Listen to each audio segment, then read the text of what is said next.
Well, hello, welcome guys and gals. My channel, obviously you're here because you saw a picture of this bike and you're interested or you've had one. Let me just introduce myself. My name is Brian and I am no one special. I don't have any big endorsements, but I have been riding. I'm 51, soon to be 52. And I have been riding for about 42 years, since I was about 9 years old.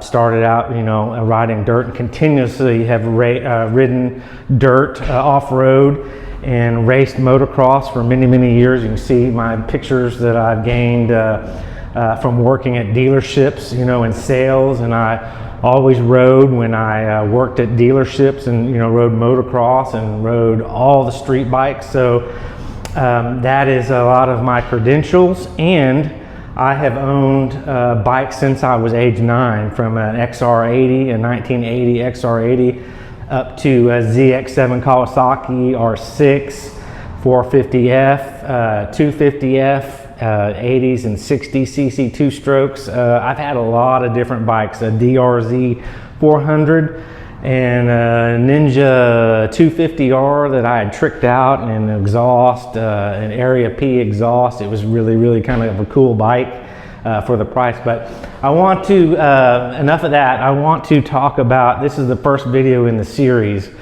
and it's going to be from an owner perspective.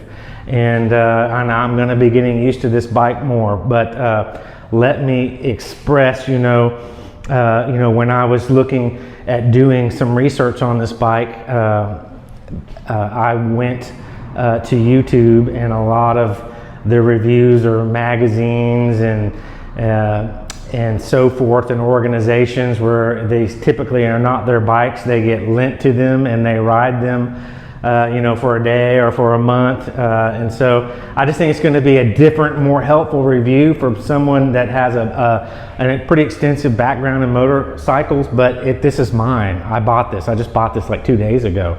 I bought this beast from AMS Ducati in Dallas here, and a little backstory. I worked at AMS for about a year. I was kind of a runaround, general purpose guy, and I would do a lot of the internet stuff, and this was, I don't even know, it's probably back in 2012, and I would do a lot of errands and delivering bikes, did a couple of those, and then I would run around and do a lot of photos of the bikes, the pre-owned bikes, and back and forth between their main shop and the sales department. And so I was really, really busy, and in Dallas it's really, really hot. I remember spending a lot of time really overheated. But yeah, so I rode every Ducati they had, and I rode even some modified Ducatis, because AMS is the premier dealership. Jeff Nash is a world champion, a Ducati racer, and has, I don't know, I can't remember right offhand, but 5 or 6 or maybe 7 championships. And Marty Scribner is there, and he is an amazing rider and so knowledgeable. I mean, these and the mechanics and everybody, this is one of the top shops. But I'm not trying to sell you on Ducati Dallas, but they have a lot of really pretty kick-ass Ducatis. Obviously, all the new ones, and they sell a lot of them.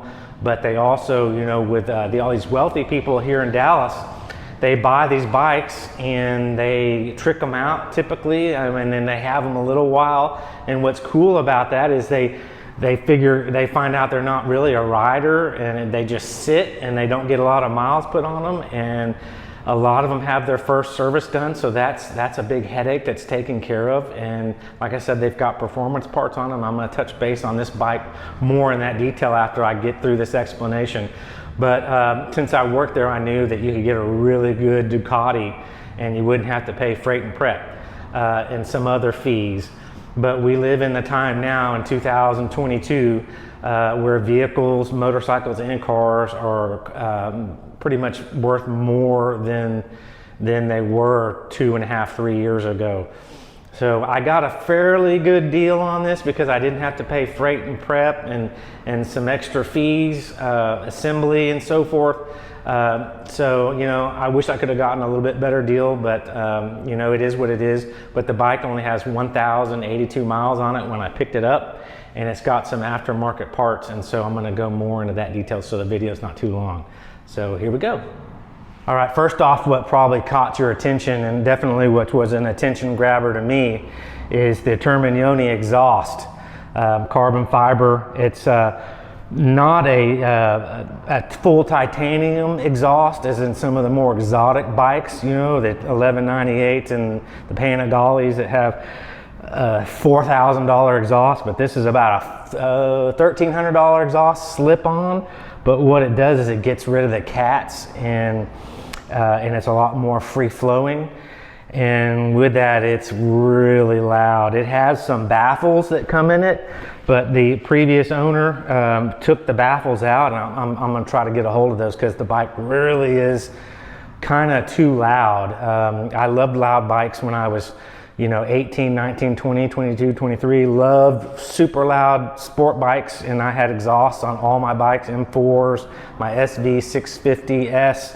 I had an M4, I had Yoshimura exhaust. I've had all the exhausts, and they were loud, and this is really loud, but this is a different sounding bike. It's very low, deep throaty and crackly, and it just echoes off everything, and so it is really loud. I rode it last night about 12 a.m. and I don't want to wake people up, and it's too loud. So I'm going to try to get the baffles. I think I'm going to be able to get the insert baffles because it's just really, really loud. And but this is really cool about this because it came on the bike, and this exhaust comes with a tune because the Ducati dealership has to match the tune, you know, the fuel injection and everything, AFR to this exhaust.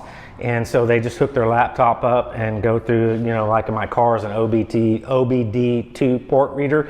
Probably just plug their laptop in and download that map from Terminioni, and then the bike is retuned. So really cool exhaust, maybe three or four extra horsepower, and maybe a couple of foot-pounds of torque. And so that's a really cool feature that came with it.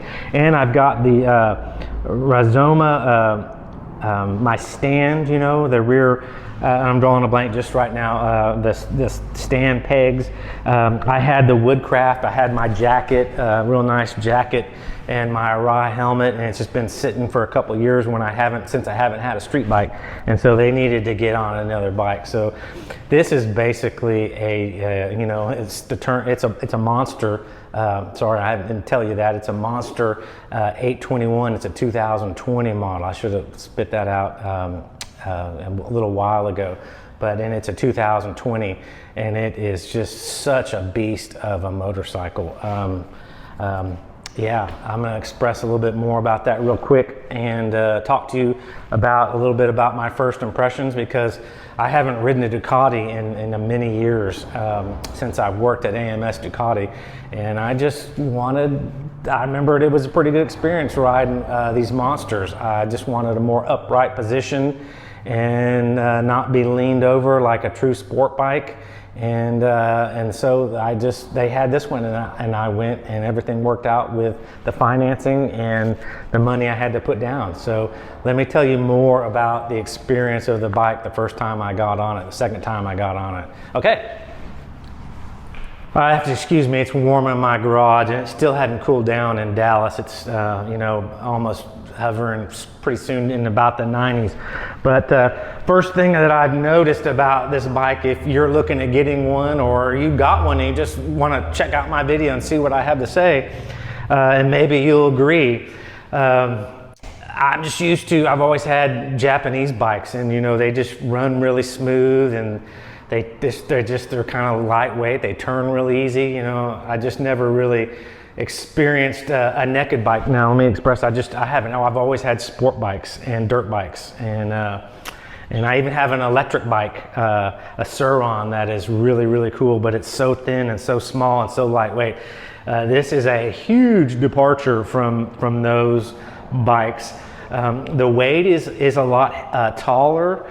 And maybe it's just because it's a new bike I'm freaking out and I don't have my riding body, you know. I mean, you develop when you ride, you get a little bit more upper body strength, you're used to leaning over and riding position, and so I have lost a lot of that ability, you know, the strength in your arms and your forearms. But this bike doesn't turn very well if you're maneuvering in a garage. The handlebars only just turn very little bit. If I was to turn this around in here, it would be like a 20-point turn.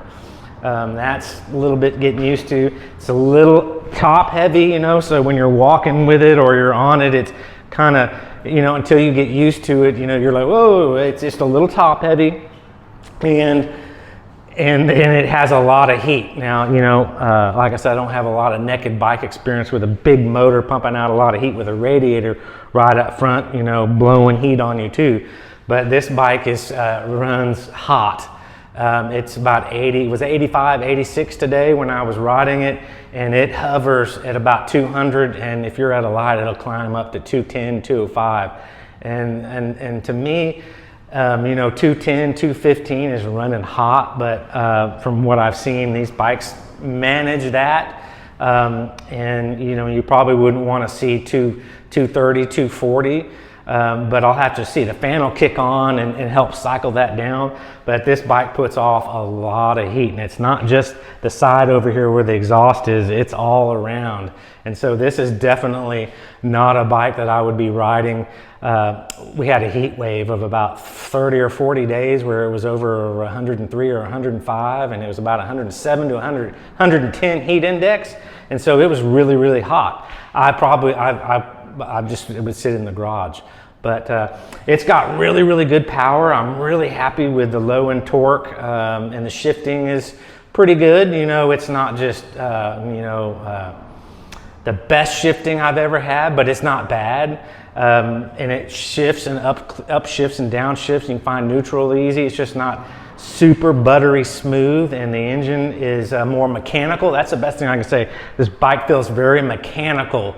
You know, I don't know how others to say it, but you know, mechanical term. I mean, when you're sitting on it and you're riding it, I mean, it feels like a machine. You know, where some of the other bikes just feel, you know, like they only just express the Japanese bikes just feel a lot different, and I don't have a lot of Italian experience motorcycles, but I think they run kind of similar to the Japanese. Very, very smooth, very precision. I mean, it's not that this isn't precision, it's just that you don't feel the motor, you know, with a little bit of vibration. It's nothing bad, but I'm really happy with this motorcycle so far. I mean, it's going to take a lot of getting used to, but I'm happy to learn and have some fun with it. But other than that, my battery's going down, and I'm going to end the video here. So thanks for tuning in, and look forward to more content if you're into this 2020 to 2018, 2019 821 Ducati, or even the previous Ducatis. Okay, thank you. Have a great day. Check back and look for more videos, and have, like I said, a great day.